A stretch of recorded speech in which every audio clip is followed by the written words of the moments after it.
တော့ဒီနေ့ပြပေးသွားမှာကပေါ့နော်ဒီရာသီဥတုမြောက်မှာအများစုနှာစီးနှာပိတ်နေကြတယ်အဲ့တော့နှာစီးနှာပိတ်နေသူများအမြဲဆုံးတက်တာပြောက်ကင်းအားဘယ်လိုပြုမှုနေထိုင်ရမလဲဆိုတာလေးကိုဆွေးနွေးပေးသွားမှာပါဒေါက်တာရှင်နီယာပါအထွေထွေယောဂကုဆရာဝန်တယောက်ပါအဲ့တော့မိမိဟာနှာစီးနှာပိတ်နေတဲ့အမြဲဆုံးတက်တာပြောက်ကင်းအားဘယ်လိုပြုမှုနေထိုင်မလဲသိစေဒီဗီဒီယိုလေးကိုကြည့်သွားပေးပါနော်အဲ့တော့အမြဲဆုံးတက်တာပြောက်ကင်းဖို့အတွက်ဆိုလို့ရှိရင်တော့ပထမအချက်အနေနဲ့ဆိုလို့ရှိရင်အေးဝဝအိပ်ပေးရမယ်ပေါ့နော်အဲ့တော့အေးဝဝအိပ်ပေးခြင်းအားဖြင့်ဒီကိုခံအားကိုကောင်းစေပြီးတော့နှာစီးနှာပိတ်တာတွေကိုအမြဲဆုံးသက်သာစေနိုင်ပါတယ်အဲ့တော့ညဘက်ကိုအေးဝဝအိတ်တာတွေမဟုတ်ဘဲနဲ့နေကင်းဘက်မှာအချိန်ရရင်ရတယ်လို့ပေါ့နော်အိတ်ဆက်အနာယူခြင်းအဖြစ်လက်ကိုခံအားကိုကောင်းစေနိုင်တာမဟုတ်လို့အိတ်ဆက်အနာယူခြင်းများပြုလုပ်ပေးရမှာပါနောက်ဒုတိယတစ်ချက်အနေနဲ့ဆိုတော့ရေမြများတောက်ပေးရမှာပါအဲ့တော့ရေမြတောက်ပေးခြင်းအဖြစ်ဒီအသက်ရှူလမ်းကြောင်းမှာ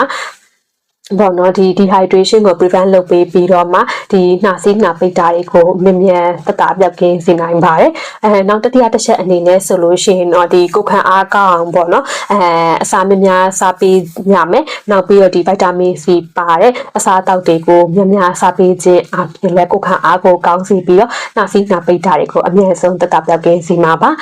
နောက်တစ်ချက်အနေနဲ့ဆိုလို့ရှိရင်တော့ဒီကိုယ်လက်လှုပ်ရှားမှုကိုလုပ်ပေးရမှာပေါ့နော်ပေါ့ပပကိုယ်လက်လှုပ်ရှားလေးခြင်းငယ်နေဖြစ်တဲ့လမ်း၆တဲ့သပိန်မောင်းတာတွေကိုလုပ်ပေးခြင်းအဖြစ်တွေ့လက်ပတ်မှုကိုကောင်းစေပြီးတော့နှာစေးနှာပိတ်တာကိုအမြန်ဆုံးသက်သာပြောက်ကင်းစေမှာပါနောက်တစ်ချက်အနေနဲ့ဆိုလို့ရှိရင်တော့ပေါ့နော်ဒီရင်သွေးငယ်ရှုပေးခြင်းအဖြစ်လည်းဒီနှာစေးနှာပိတ်တာတွေကိုအမြန်ဆုံးသက်သာစေပါတယ်